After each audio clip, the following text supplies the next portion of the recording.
بسم اللہ الرحمن الرحیم فی بیوت اذن اللہ ان ترفع یذکر فیہ اسمہ یسبح لہ فیہا بالغدو والآصال. صدق اللہ العظیم. درود پڑھ رہے ہیں. اللہم صلی علی محمد و آل محمد. عزیزان گرامی، یہ سورہ نور کی سلسلے کی دوسری مجلس ہے.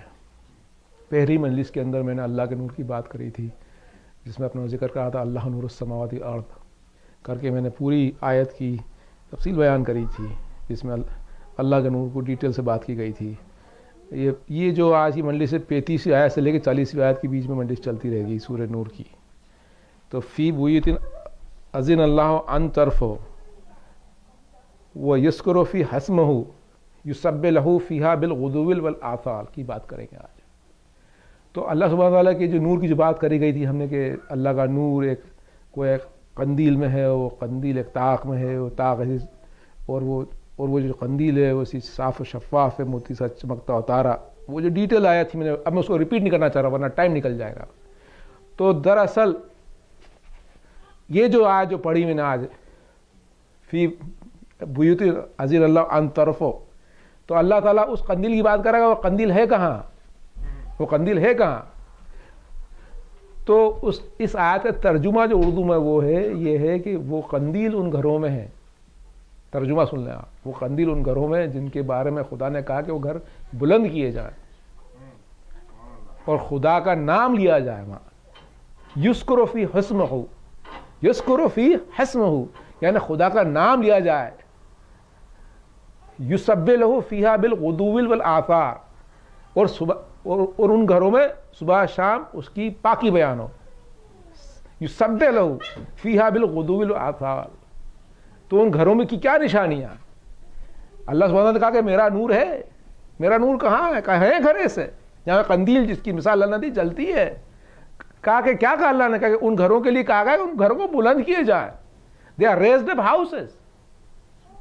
شیطانوں سے وسوسوں سے دور گھر کیوں بلند ہے؟ کیونکہ وہ گھروں کی دیوار اتنی بلند ہے کہ کوئی شیطانی فتنہ نہیں آتا وہاں. تو کہا کہ وہ قندیل ان گھروں جن کے بارے میں خدا نے کہا وہ بلند گھر ہے. کیوں بلند ہے؟ کیونکہ وہاں خدا کا نام لیا جاتا ہے. نہ کہ خدا کا نام لیا جاتا بلکہ صبح شام اس کی پاکی بیان کی جاتی ہے. تو یہ اللہ کا نور کسی گھروں میں جلتا ہے. یہ جس کا نور کی جو بات کی گئی ہے، آقا پویا نے اپنی تفسیر میں ایک بات کہی ہے، پھر آقا ایمانی نے ایک بات کہی ہے. آقا پویا کے حساب سے جو وہ گھر ہیں اس میں 4 گھر رسول اکرم نے فرمایا کہ خاص ہے. ایک مسجد الحرام، مسجد نبوی، پھر مسجد الحرام، مسجد نبوی، مسجد اقصی. اب وہ میں کنفیوز ہو گئے یا تو مسجد قباء ہے یا مسجد کوفہ ہے، ابھی اس میں کنفیوژن ہے تو میں اس کو میں روک کے رکھتا ہوں. ایک اس میں سے ہے. دوسری جو خاص جو تفسیر ہے وہ جب رسول اکرم سے پوچھا گیا کہ یہ گھر کس کے گھر ہیں جہاں اللہ کی نور کی قندیل جلتی ہے، تو کہا پرافٹس کے گھر ہیں، پیغمبروں کے گھر ایسے ہوتے ہیں، پیغمبروں کے گھر ایسے ہوا کرتے ہیں. تو حضرت ابو بکر وہیں موجود تھے. حضرت ابو بکر نے رسول اکرم سے پوچھا مولا علی اور بی بی زہرا کے گھر کی طرف اشارہ کرتے ہوئے، کیا یہ گھر بھی انہی گھروں میں سے ایک ہے؟ تو رسول اکرم نے جواب دیا کہ وہ سب سے بہتر گھروں میں سے. اللہم صلی علی محمد و آل محمد. سب سے بہتر گھروں میں سے بے شک. سنی اسکالر 5 امام محمد باقر علیہ السلام اللہم صلی علی محمد و آل محمد موجود تھا مولا کے گھر میں. اس کا نام تھا قدبہ. قدبہ مولا سے عرض کرنے لگا کہ میں آپ کی نشست میں بیٹھا ہوں تو ایک رعب محسوس ہو رہا، مجھے خوف، ایک دبدبہ محسوس ہو رہا، اس کی کیا وجہ ہے؟ تو مولا نے جواب دیا، انہوں نے یہی آیت پڑھی کہ تو جس گھر میں بیٹھا ہے یہ وہ گھر ہے اس کے بارے میں خدا نے ذکر کرا کہ اس خدا کی قندیل ان گھروں میں جلتی ہے. یذکر فی اسمہ، خدا کا ذکر کیا جاتا ہے. یسبح لہ فیہا بالغدو والآصال. اب تفسیر میں ہے کہ یسبح لہ فیہا بالغدو والآصال کیا ہے؟ صبح شام کیا پاکی بیان کی جاتی ہے؟ تو پاکی کا مطلب یہ ہے نماز پڑھنا. تفسیر میں ہے کہ نماز پڑھی جاتی ہے. جیسی نماز بی بی زہرا نے پڑھی، مولا متقیان نے پڑھی. مولا متقیان کے بارے میں مشہور ہے کہ 1000 رکعت نماز پڑھا کرتے تھے مولا. 1000 رکعت. اب نور وہاں نہیں جلے گا تو کہاں جلے گا؟ ایک درود پڑھ رہا ہے، اللہم صلی علی محمد. اب اللہ بیان کر رہا ہے ان گھروں کے بارے میں کہ یہاں پر کس طرح کے لوگ رہتے ہیں. آگے آیت جو چلتی ہے 36 یا 37، رجال اللہ تلہم تجارت ولا بیع عن ذکر اللہ اقام الصلاۃ ایتاء الزکاۃ ویخافون یوما تتقلب فیہا بالقلوب والابصار. ایک درود پڑھ دیں.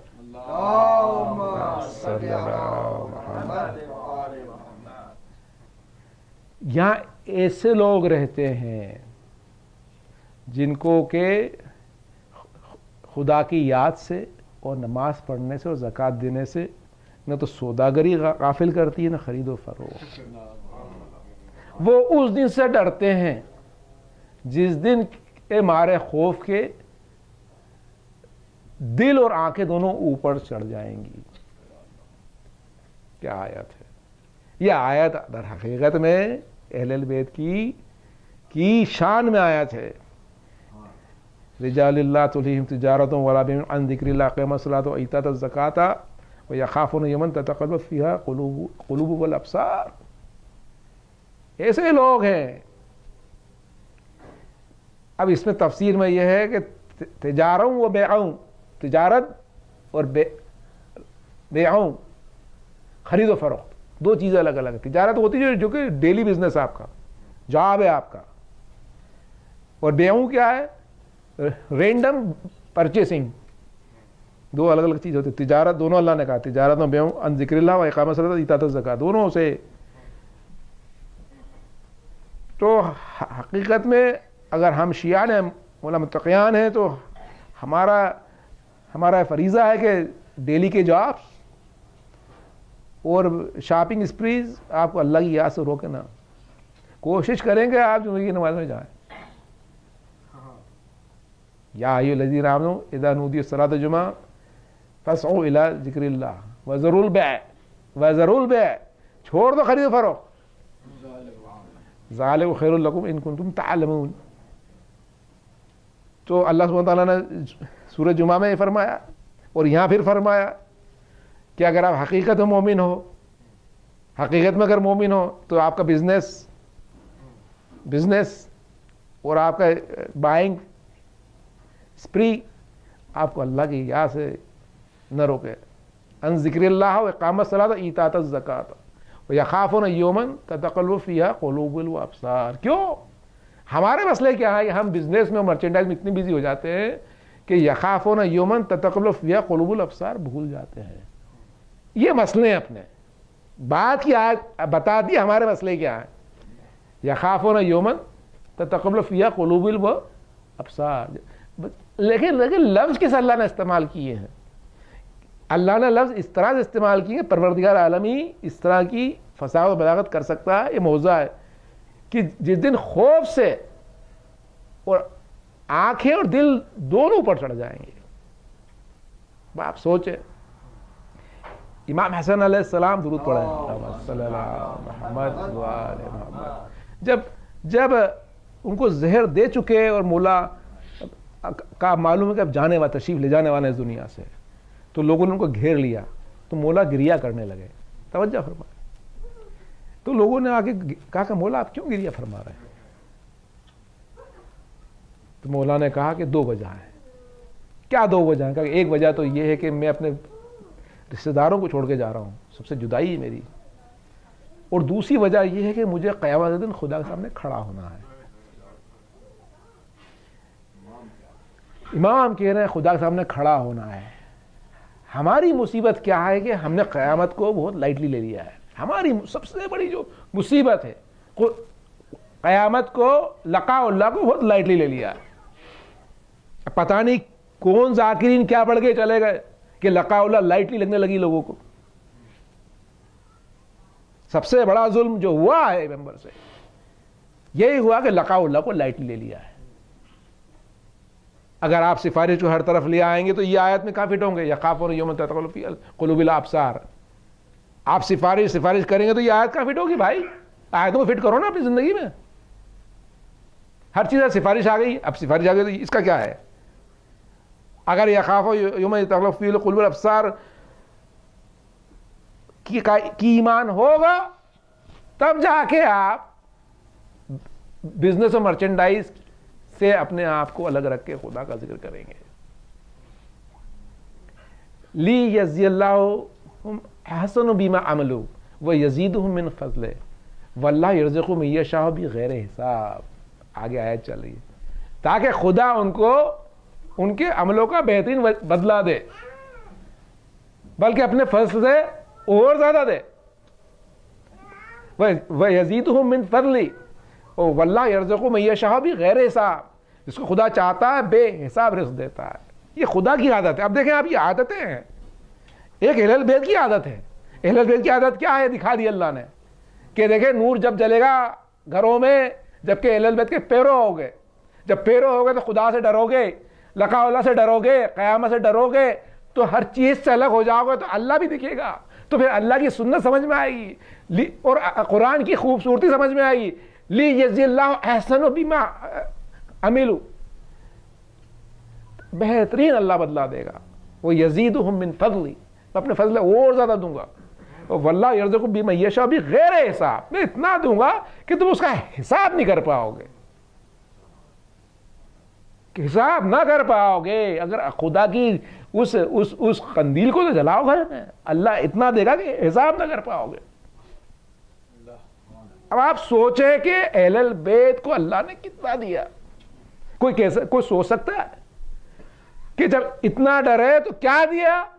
آیت عطیہ نازل کر دی، اس سے بڑا اور کیا ملے گا؟ ایسا طاہر کرا کہ جس کا کہ حق ہے. اس دنیا میں انسان آتا ہے کے لیے فائز ہونے کون ہے؟ فائز کون ہوتا ہے؟ جو طاہر ہو گیا. فائز ہون کون ہے؟ مفلح ہون کون ہے؟ فلاح پانے والے کون ہیں؟ فائز وکٹوریس کون ہے؟ جو پاک ہو گئے. اب یہ آگے انشاءاللہ آیتیں ہیں کہ فائز ہون کون ہوتا ہے، مفلح ہون کون ہوتا ہے. یہ وہی لوگ ہیں جو کہ طاہر ہوئے. ایک درود پڑھ دیں. اللہم صلی علی محمد علی محمد.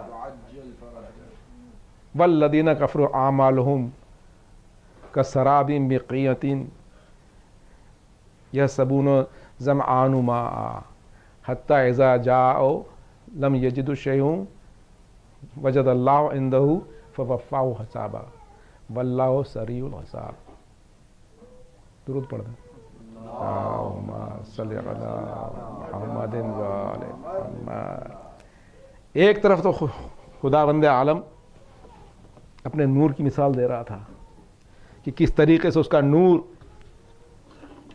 کس طریقے سے خدا کا نور ایک قندیل کی طرح جلتا ہے اور کس طریقے سے اس سے لوگ فائدہ اٹھاتے ہیں. اور دوسری طرف اللہ سبحانہ تعالیٰ نے اسی کے اپوزٹ میں مثال دی ہے. والذین کفروا اعمالهم کسراب بقیعۃ یحسبون ظمآن ماء. جن لوگوں نے کفر کرا ان کے اعمال کی مثال ایسی ہے کہ میدان میں ریت ہو، میدان میں ریت ہو، وہ پیاسا اس کو پانی سمجھے. جب اس کے پاس جائے تو کچھ نہ پائے بلکہ خدا کو ہی پائے، اپنے پاس خدا کو ہی پائے.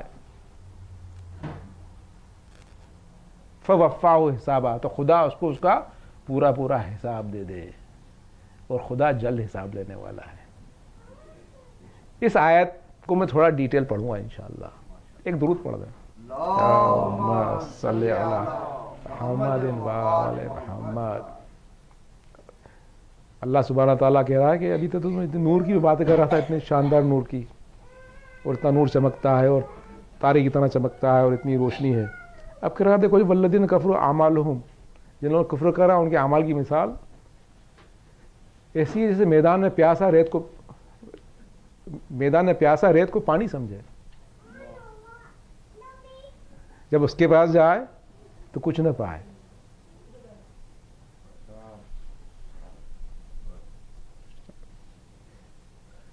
کوئی شے نہیں ہے، مطلب کچھ نہ پائے.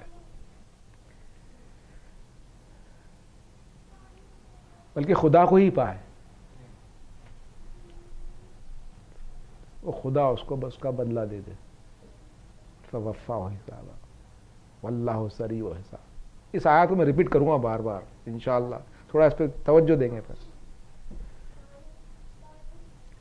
خدا بندہ کہتا ہے کہ آیتوں میں ذکر ہے کہ میں نے کائنات بنائی، میں نے چاند بنائے، ستارے بنائے، کعبہ بنایا، نشانیاں ہیں بڑی بڑی، چوپائے بنائے، بڑی بڑی نشانیاں ہیں، باغ بنائے، اولاد بنائی، سب طرف اس کی نشانیاں. اللہ کہتا ہے یہ سب میری نعمت و نشانیاں ہیں، سب میری نشانیاں، تم ان کو سمجھو.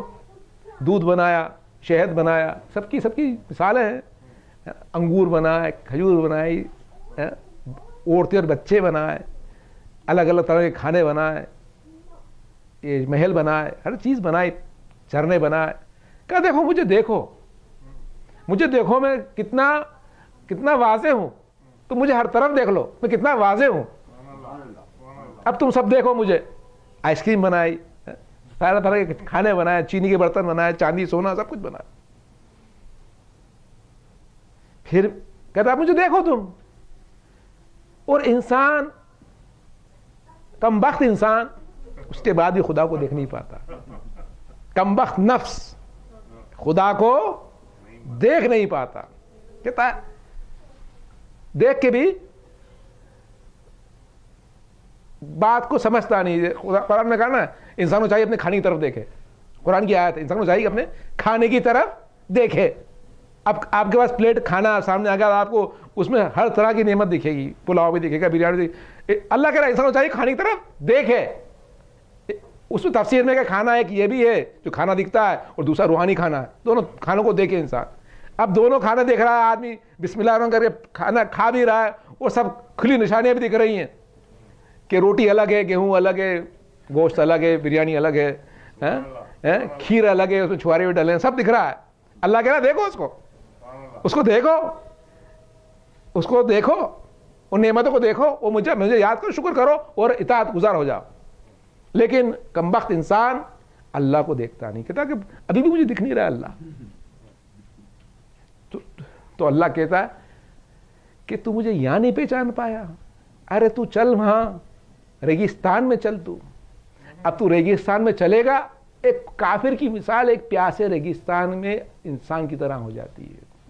اس کی مثال، اس کے عمل مثال ایک پیاسا جو رہتا ہے، ابھی تو دیکھا نہیں اس نے اللہ کو، ابھی بھی شک میں ہے. تو اللہ کہہ رہا دیکھ بندے، اب تو پیاسا ہو گیا، تو پانی اس کو سمجھ رہا ہے، وہ پانی بھی نہیں ہے، لاش ہے، کچھ بھی نہیں ہے، کچھ بھی نہیں ہے وہ. لیکن جب تم نے لاش کو دیکھا، جب کچھ نہ دکھا تو وہ صرف خاک دکھی، تو میں وہاں بھی بیٹھا ہوا ہوں. وَلَمْ يَجِدُوا شَيْءً وَلَمْ يَجِدُوا شَيْءً، جب گیا پیاسا، وَلَمْ يَجِدُوا شَيْءً، کوئی چیز اس کو دکھی نہیں. وجد اللہ عندہ، اب آیتیں سنیں، وجد اللہ عندہ، وجد اللہ عندہ، اس نے خدا کو عندہ، اس کے پاس پایا بیٹھا ہوا. ابھی تو سب نعمتیں چھوڑ گیا، دکھانی خدا اس کو. لم یجد الشیء وجد اللہ عندہ، وہیں کی وہیں اس کو خدا بیٹھا دکھا. بندے تو نے سب دور دیکھا نہیں دکھا، یہ بھی میں بیٹھا ہوا ہوں. فوفاہ حسابا، ابھی تو وجد اللہ عندہ، بیٹھا دکھا اللہ دکھا دیکھ بیٹھا. فوفاہ حسابا، اب میں بیٹھا ہی نہیں ہوں، پورا حساب بھی تیرا دے دوں گا. فوفاہ حساب، اب میں تیرا حساب بھی تجھے دے دوں گا. واللہ سریع الحساب، بے شک خدا جلد حساب کرنے والا ہے. واللہ سریع الحساب، انسان کو چاہیے کہ واللہ سریع الحساب، وہی خدا ہے جہاں کچھ شے نہیں دکھے گی وہاں خدا بیٹھا دکھے گا. خدا دیکھے فوفا، پورا حساب دینے کو دے دے گا. واللہ سریع الحساب. یہ ایمان کی منزلیں ہیں، اسی لیے مولا نے فرمایا کہ کعبہ جو رکھا گیا ہے، کعبہ کے رکھنے کا فلاسفی یہ تھی کہ کعبے کو ایسے دشت میں رکھو جہاں کچھ بھی نہیں ہو.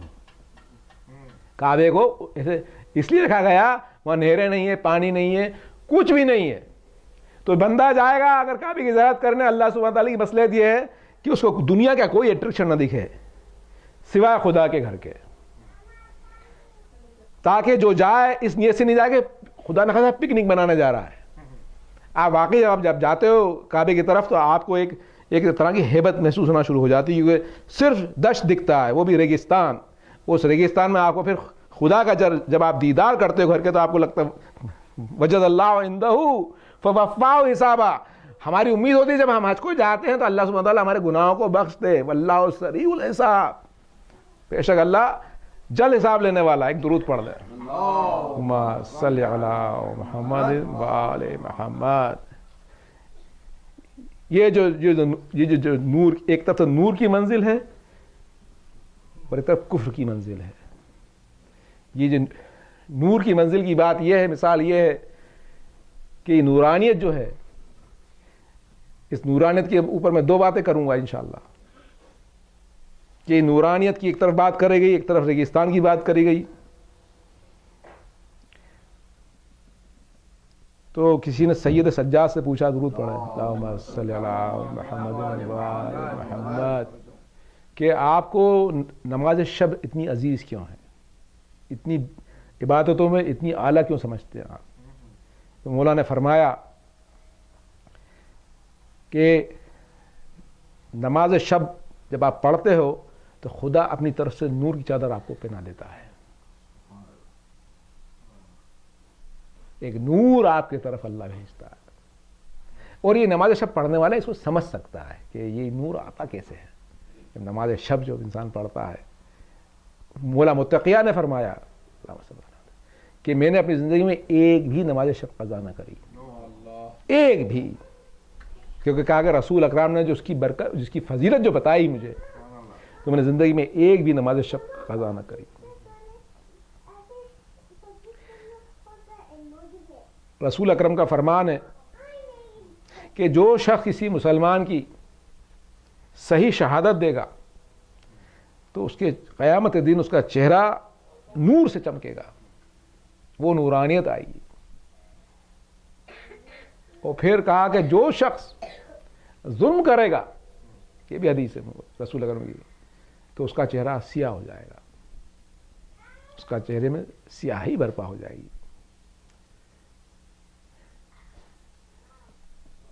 تو عزیزان گرامی، ہم جو آئے زندگی میں جو آیت الکرسی میں پڑھتے ہیں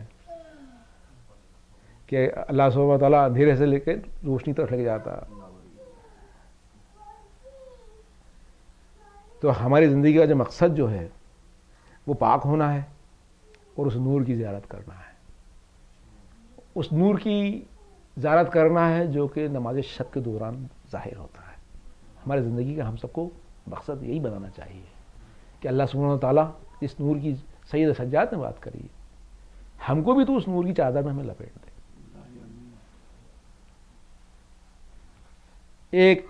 ایک راز و نیاز کی جو بات ہوتی ہے قرآن کے ذریعے، جو قرآن کے ذریعے اللہ انسان کو میسمرائز کرتا ہے. ایک ہوتا ہے ایک میسمرائزیشن لفظ ہوتا ہے، ایک جو لفظ جس کے لیے کافروں نے رسول اللہ نے کہا کہ یہ جادوگر ہے، لیکن مومنوں کے لیے وہ ایک عجیب عرفان ہے. وہ عرفان ہے جس کو انہوں نے جادو کہا. عرفان کیا ہوتا ہے؟ عرفان کیا ہوتا ہے؟ عرفان وہ ہوتا ہے کہ جو نہ دکھتا وہ دکھنے لگے، جو نہ دکھتا وہ دکھنے لگے، اس کو عرفان کہتے ہیں. کیا نہیں دکھتا ہے؟ خدا نہ دکھتا ہے، فرشتے نہ دکھتے ہیں، یہی نہیں دکھتا نا. آپ قرآن حکیم میں جائیں گے تو اللہ بھی نظر آنے لگے گا، فرشتے بھی نظر آنے لگیں گے. یہ عرفان ہے دل کی آنکھوں سے. جب اللہ فرشتے نظر آنے لگیں گے دل کی آنکھوں سے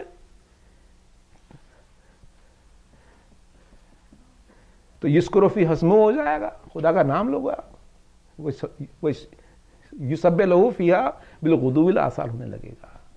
تو اہل بیت کے نقش قدم پہ انسان چلنے لگے گا، اور جب چلنے لگے گا تو نور کی زیارت جس کی کہ ہم تمنا کرتے ہیں، وہ جب نور کی زیارت ہوتی ہے نماز شب میں. اب اب اس شخص سے پوچھا جائے اس کے نور کی ضرورت ہو رہی ہے نماز شب میں کہ بھائی یہ جو تجھے زیارت کا مزہ مل رہا ہے یہ اس کے بارے میں یہ تیری کیا رائے ہے؟ تو وہ ایک بات ضرور کہے گا کہ ہاں موسیٰ علیہ السلام کو بھی زیارت ہوئی تھی نور کی، موسیٰ علیہ السلام کو بھی زیارت ہوئی تھی شجر کے پاس نور کی. خدا کا احسان ہے کہ مجھے یہاں نور کی زیارت ہو گئی ہے جہاں نماز پہ.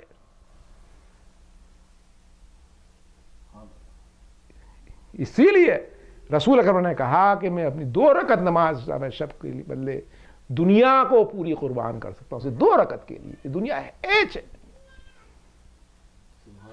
یہ دنیا ہیچ ہے. تو عزیزانا گرامی یہی جنگ تھی جو کربلا لے کے آ گئی. ایک طرف جنگ تھی نور کی، ایک طرف تھی ظلمات کی. جو پیاسے تھے یہ پیاسے درندے تھے، جو پیاسے درندے تھے جن کو کہ خدا پر ایمان نہ تھا، انہوں نے بیعت مانگی رسول اکرم کی، امام حسین کی، رسول اکرم کے صاحبزادے کی بیعت مانگی. اور بیعت کس طرح مانگی؟ انہوں سے دشت ہے، یہ دشت ہے اور اس نور کی روشنی کو ہم پھونک مار کے بجھا دیں گے، جس میں قرآن کا ذکر کرا ہے. یہ چاہتے خدا کی روشنی کو پھونک مار کے بجھائے. انہوں نے سوچا اس دشت کے اندر زہرا کے لال کو ہم شہید کر دیں گے، کسی کو معلوم بھی نہیں پڑے گا.